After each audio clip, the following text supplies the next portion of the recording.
Hello guys, eto na. Yan, tihaya na siya.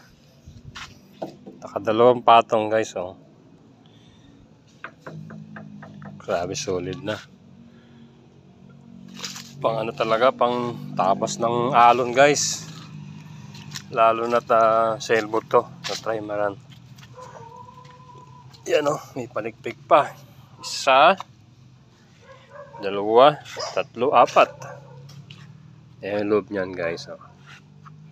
Na fiber na.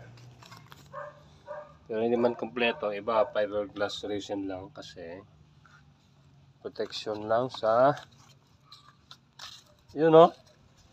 sa anay at bukbok kasi babalik servisyo na naman.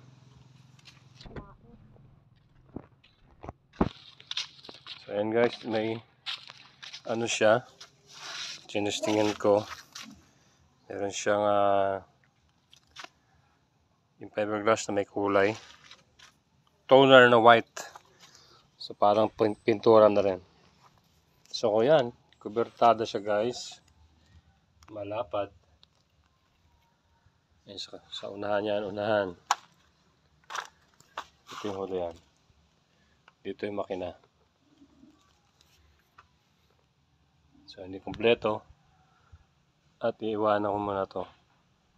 Next year yung katapos ito. Okay, thank you for watching. Don't forget subscribe and like and follow. Thank you very much.